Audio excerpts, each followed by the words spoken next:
আমরা ওই শাহপরাণের সন্তান, আমরা খাজা মুঈনুদ্দিন চিশতির সন্তান, আমরা সালাউদ্দিন আইয়ুবীর সন্তান। এর যুবক, আমরা এখন থেকে আল্লাহ তাআলার যত নিয়ামত পাবো সকল নিয়ামতের শুকরিয়া আদায় করব। আলহামদুলিমান কদ্দার খাইরা ওয়া কাবালা, আলহামদুলিমান কদ্দার খাইরা ওয়া কাবালা, ওয়া শুকরু লিমান সাওয়ারা হুসরান ওয়া জামালা, والشكر لمن صور حسرا وجمالا।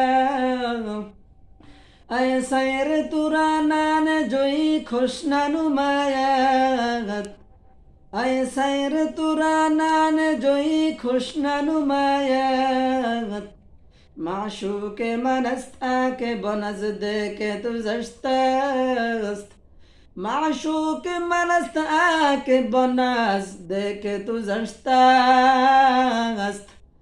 আল্লামা শেখ সাদি রহমাতুল্লাহ আলাইহি তার এই শেরগুলোর ভিতরে লেখছে, তার এই কবিতার ভিতরে লেখছে, আমাদের যথাযথ শুকরিয়া আদায় করতে হবে। ওই জান্নাত এবং জাহান্নামের মাঝখানে একটা জায়গা আছে, যেই জায়গাটার নাম হলো আরফ নামক স্থান। সেই আরফ নামক স্থানটায় কোনো আরামও নাই, কোনো শান্তিও নাই, কোনো আজাবও নাই, কোনো গজবও নাই। এই জন্য সেই জায়গাটা আরফ নামক স্থান, সেই জায়গাটা জাহান্নামীদের নিকট জান্নাত, আর জান্নাতবাসীদের নিকট জাহান্নাম। এর কারণ হইল যারা জান্নাতের ভিতরে আছে তারা সব সময় শান্তিতে থাকে, সব সময় আরামে থাকে। যদি তাদেরকে আরাম থেকে বঞ্চিত করিয়া আযাব না দেওয়া হয়, জান্নাতের শান্তিও না দেওয়া হয়, তাহলে সেটাও তাদের জন্য জাহান্নামের মতো পরিণত হয়, তাহলে সেটাও তাদের মতো গজবের মতো হয়। আমাদের বর্তমান সমাজে দেখেন, যারা সব সময় বিলাসিতার ভিতরে থাকে, এসির ভিতরে থাকে, তাদেরকে যদি বিলাসিতা ছাড়া থাকতে দেওয়া হয় তারা এক সেকেন্ডও থাকতে পারবে না, শরীর খারাপ হইয়া যাইবে।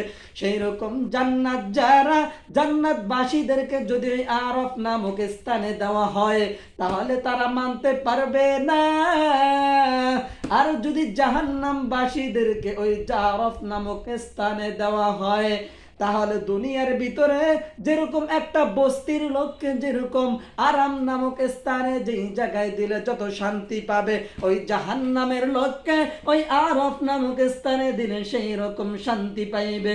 এরে আমার ভাই, আমার ধামরাইয়ের মুসলমান, হে ধামরাইয়ের যুবক, আমার পর্দার আড়ালের মা ও বোনেরা, হে আমার সাভারের মুসলমান, আল্লাহ তাআলার প্রত্যেকটা নিয়ামতের কদর করব, প্রত্যেকটা নিয়ামতের শুকরিয়া আদায় করব।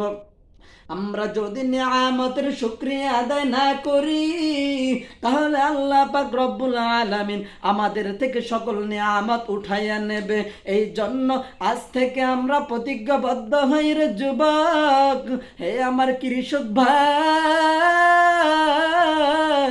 হে আমার দিন মজুর ভাই, হে আমার রিক্সা চালক ভাই, হে আমার পর্দার আড়ালের মা ও বোনেরা,